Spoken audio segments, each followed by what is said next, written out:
Gini lah, jangan berpikir bahwasanya oligarki itu itu adalah sampah.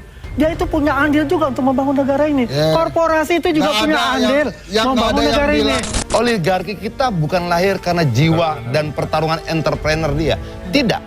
Tapi karena fasilitas proteksi negara. Mau kita ceritakan satu persatu nama oligarkinya? Dan sejarah mereka berdiri.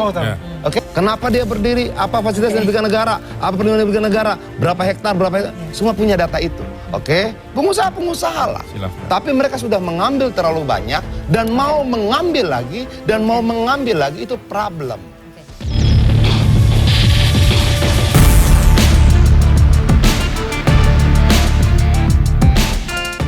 Salah satu jalan keluar yang dipersiapkan, saya takutnya itu minta lagi oligarki. Ki, ini bantuin kita dong.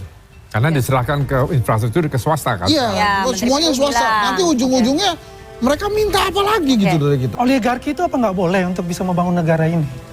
Korporatnya apa nggak boleh untuk bisa membangun negara ini? Boleh, Ya, tapi boleh, kan? timbal-timbal Iya, tapi kan memang kan harus ada itunya lah, ya. Nah itu tuh, bukan yang sebelumnya. Ada itunya. Ada itunya tuh apa maksudnya Pak Andi? Itunya tuh pikirannya dia ini. Oh, itu tuh masih Kan balas kita budi. ini itunya Pak, bayar pajak dia. Oh, oke. Jelas dong bayar pajak dia. Gitu Ya kan?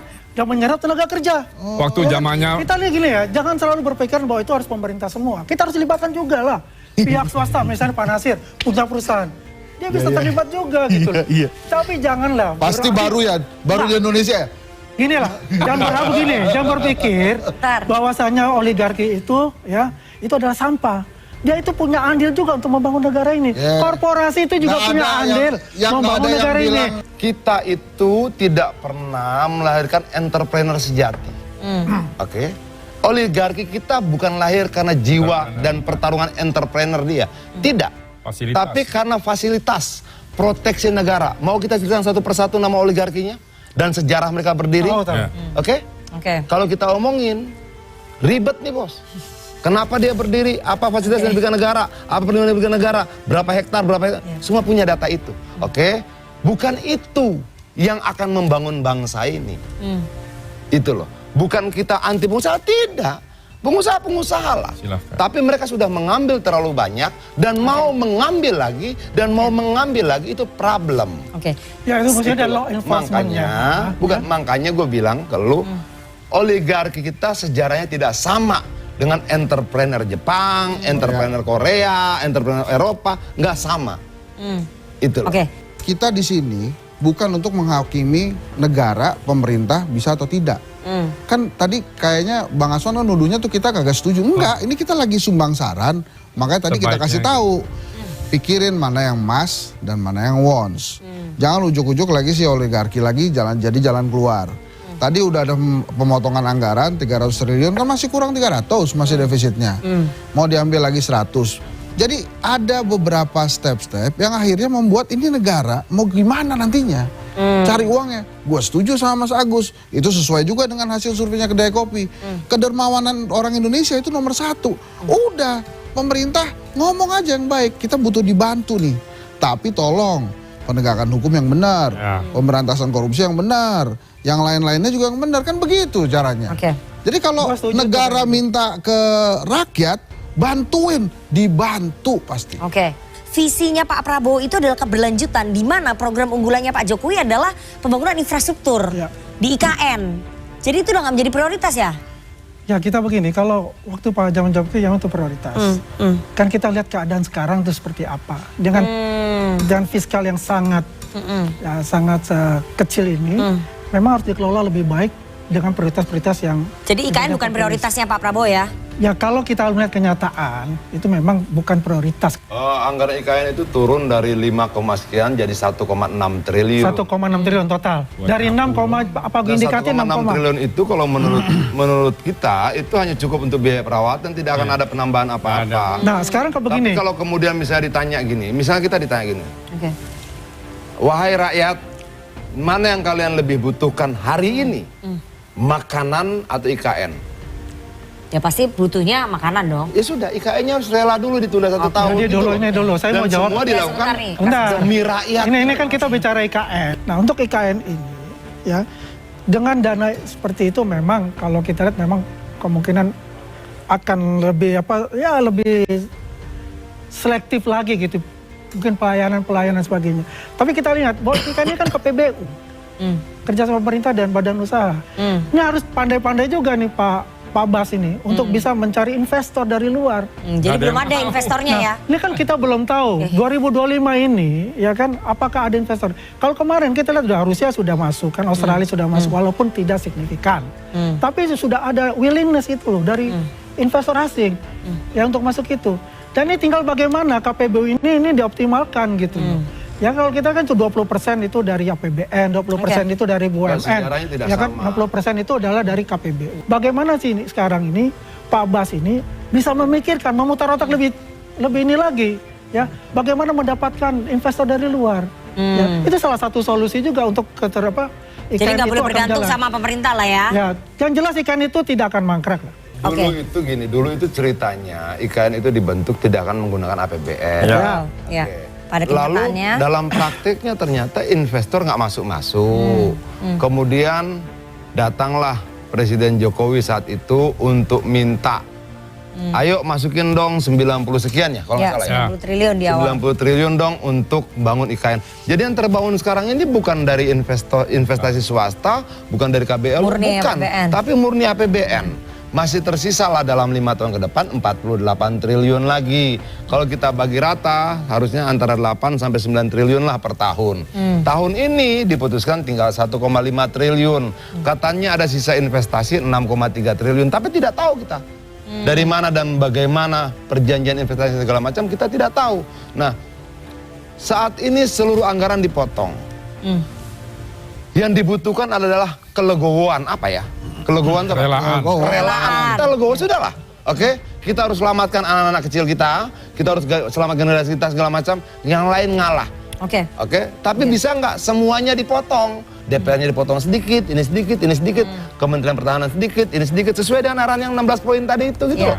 Sehingga rakyat melihat, oh ini semuanya adil gitu loh. Nggak ada, lu sana enggak, sini enggak. Tidak semua keinginan itu menjadi kebutuhan. Oke, kita pengen IKN, pengen. Tapi untuk hari ini mana yang harus selamatkan? Gedung-gedung di sana atau perut anak-anak ini? Gitu loh. Bisa berpotensi mangkrak nggak? Bisa, makanya itu diatur seminimum buat apa? Tinggal Pak Menteri Pak Bas mengatur ini. Paling tidak terawat. Kan ini lagi musim hujan, kemarin bandara tenggelam. Kemudian jalan sudah patah-patah karena tanah itu dan sebagainya. Banjir, bukan tenggelam apa-apa. Ya, tinggal monumennya aja.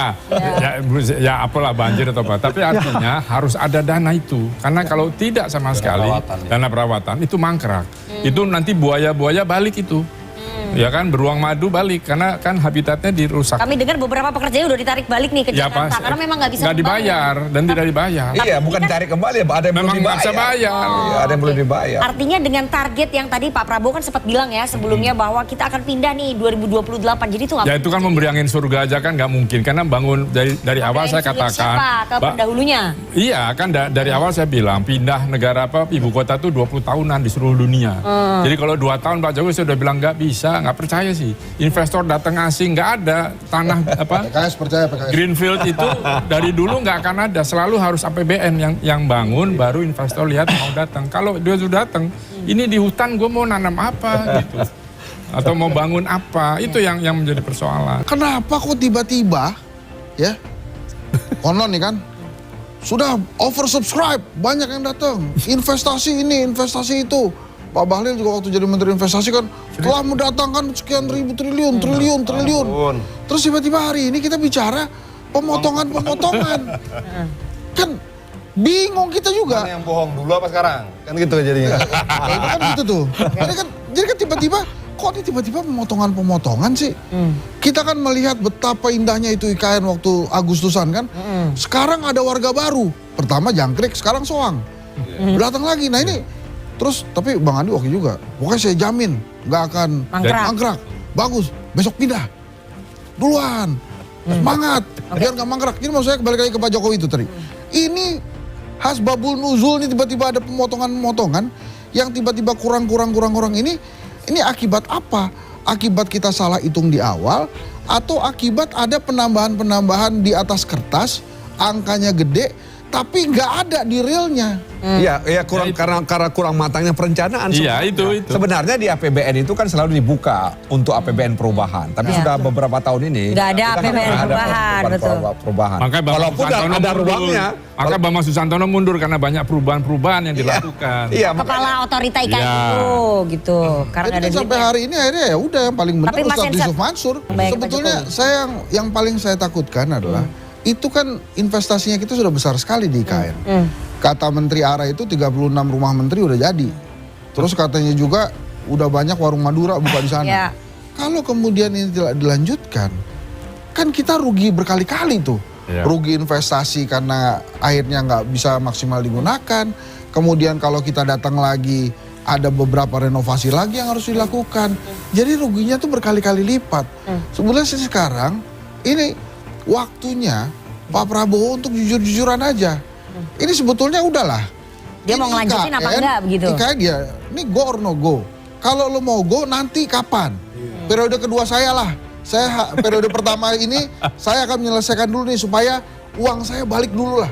Uang kita nih balik dulu sehingga program rumah gratis ada, cek kesehatan gratis jalan, Makan MBG bersih. gratis jalan, yang lain-lain ntar dulu ya. Nah terus satu lagi yang penting, kekuatan terbesar Indonesia ini ada di rakyatnya yang banyak.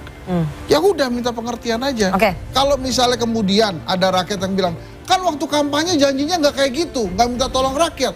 Ya kasih tahu, sekarang kondisinya beda. Saya juga nggak tahu, ternyata begitu saya jadi presiden, Due diligence-nya nggak ternyata uangnya pas. ada. Due diligence-nya nggak dilakukan Nah, waktu makanya itu. cocok juga Pak Prabowo bilang, emangnya jadi presiden enak? Kan setelah dia jadi presiden baru dia tahu tuh. Oke. Makanya mau saya, itu dia. Mau saya udah kekuatan terbaik. Jadi kalau dilihat terbesar ini sekarang, di rakyat, oke. minta tolong sama rakyat. Oke, jadi aja. kalau dilihat sekarang nih IKN no go ya buat Pak Prabowo ya. Itu akan bukan menjadi program prioritas ya. Ya, Kalau menurut saya sih enggak, karena kalau dari Mas dan Wons tadi, Masnya ini terlalu besar. Sementara banyak hal yang harus dilakukan oleh negeri ini kan. Yang saya katakan tadi, dia seorang militer Prabowo. Dia kalau sudah katakan janji dia akan tepati, dia tepati. Dan ini kan berkelanjutan. Ya, tadi udah penyesuaian gitu. Ya, kalau dibilang bingung udah nggak bingung. Ya sekarang pertanyaan begini aja dengan Pak, siapa tadi bilang Pak iya. Menteri PU gitu loh. Apakah dia tahu bahwa ada 48,8 triliun? Dia tahu loh. Ya pasti Ya, tahu satu. dong. Kedua, Terus yang rapat 3 Februari kan, dia kan mesti tahu juga bahwa itu ada tambahan 8, sekian triliun. Makanya bingung. Nah, 8, sekian triliun tambahan itu katanya Keluar. kirim surat ke Sri Mulyani sebagai Menteri Keuangan. Nah. Sampai hari ini Belum Sri Mulyani dijawab. belum jawab.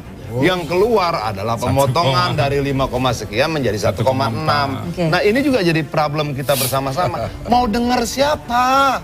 Semua oke. beda-beda gitu loh. Yusuf Mansur. silakan. nah ini ya tinggal Yusuf Mansur. Mana dia?